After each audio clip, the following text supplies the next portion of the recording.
Um, Cody Bellinger has finally signed a deal with them to stay with the Cubs for 3 years, $80 million.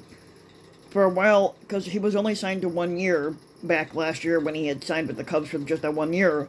Um, all the teams were coveting him because of how good of a player he can be when he's healthy. But there was 3 years where he had down years because he was injured. Um, like 2020 and 2021, he didn't do that well. 2022, his final year with the Dodgers, he did somewhat okay, 19 homers, 68 RBIs. But then he had a bounce back year with the Cubs last year when he would hit 26 homers and 97 RBIs. If he can duplicate that success again this year, it would then he could probably get a long-term deal, and that's what he wanted. He wanted a long-term deal, but because he has Boris as an agent, because he has Scott Boris as an agent, Scott Boris basically demands too much money for every player that he represents, and a lot of teams don't want to take on those type of contracts for that. Um, so the deal is 3 years, $80 million for Cody Bellinger, but he has an opt-out clause after the first year, um, if he chooses to. Doesn't mean he has to opt out after 1 year, but he could do all 3 years, or he can opt out after the first. Now, Cody Bellinger is pretty good when he's healthy, but in his career, he's got 805 hits, 163 doubles. He has 20 triples, 178 career runs, and 519 RBIs. And last year, he did pretty good with the Cubs, not just in the aspect of hits, homers, and RBIs, but he also stole a career high of 20 bases, which he had never had before. His career high was 15 stolen bases, and then he stole 20 in his first season with the Cubs. He doesn't get hit by pitches a lot because he only has like 15 of them. But in addition to the Cubs resigning Cody Bellinger to 3 years, the Cubs also agreed to a contract with Garrett Cooper. I had to look up Garrett Cooper because I wasn't familiar with him, and I don't know for sure how long the deal is with Garrett Cooper. More than likely, it's just minor league contracts mainly. But let me see here. Garrett Cooper is 33. He'll be 34 on Christmas Day. He had one of his best seasons last year. Garrett Cooper last year split time with Miami and San Diego, and last year he hit 17 homers and had 61 RBIs, which was like the best season that he had.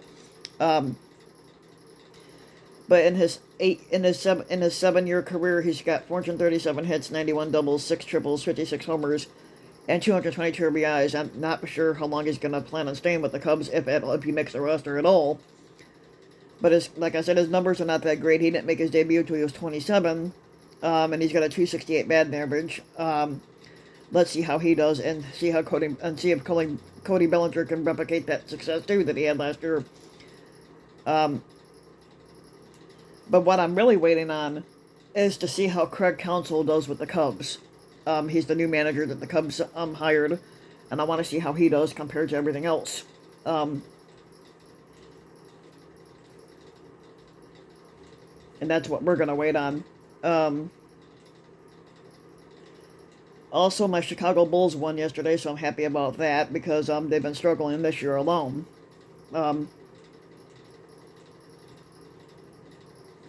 The Bulls they won 114 to 106. They beat the Pelicans, which is a stupid fucking name if you ask me for a basketball team name.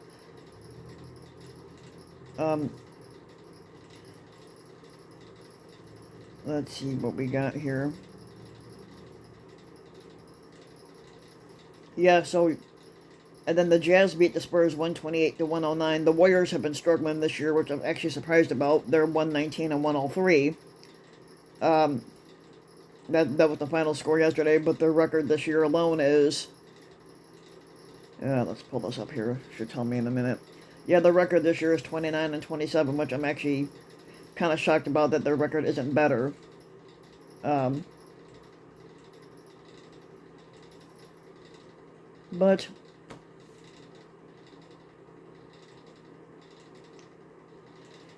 the Golden State Warriors just announced that they gave Steve Kerr, their head coach, a 2-year extension for $35 million, which will make him the highest paid basketball coach in NBA history for the next 2 years, anyway.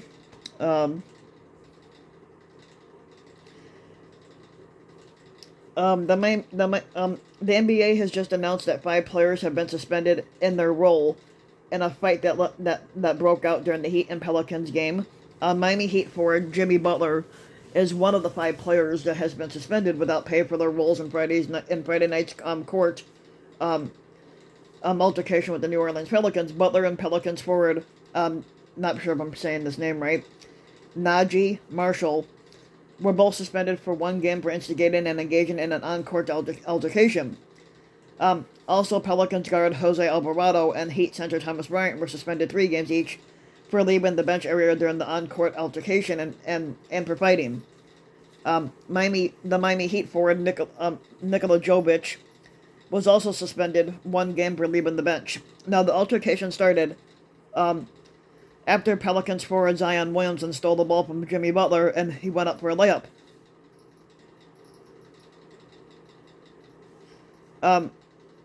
Now, Heat forward Kevin Love wrapped up Williamson, who later told reporters that he thought the move was meant to protect him from a fall, that foul came at 11 minutes and 19 seconds in the fourth quarter.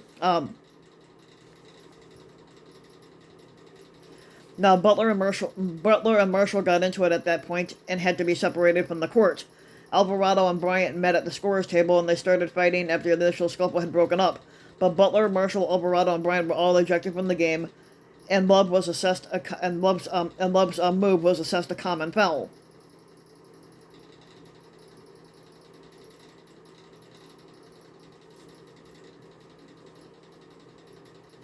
But Butler is fined $259,968 because of the suspension.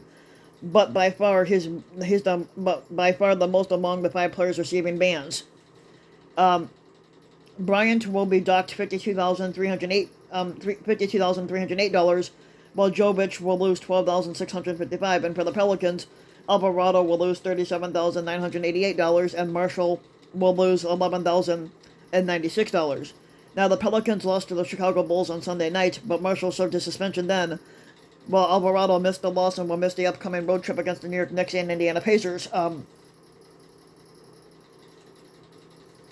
Now, Butler and Jovic will miss the Heat game today against the Sacramento Kings, while Bryant won't be available for the rest of Miami's road trip, which also has stops in Portland and Tuesday and Denver on Thursday.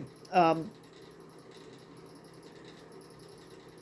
there is a 2-minute video here, but let's see if I can play this.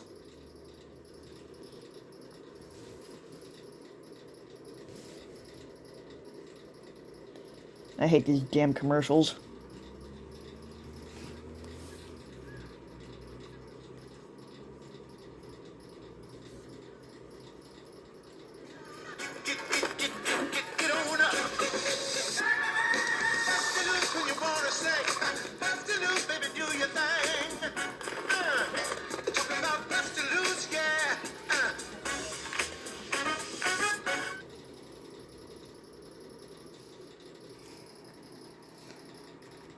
But there is that, so those players, some of them have served their suspensions already and should be back by the end of today or tomorrow.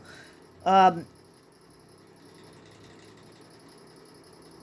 the Boston Celtics have won 8 straight games. I don't know if they play tonight, but if they do, they'll be playing, nope, okay, they're off today.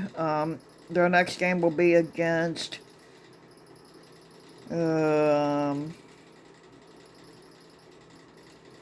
will be against the 76ers. That's going to be a good one. But that is all I have for the news today. I start my new job today, so I'm going to have to work out a schedule to figure out when I can post my videos for YouTube. My new job I'm starting is from 3 o'clock in the afternoon to 11 o'clock at night from Monday through Friday.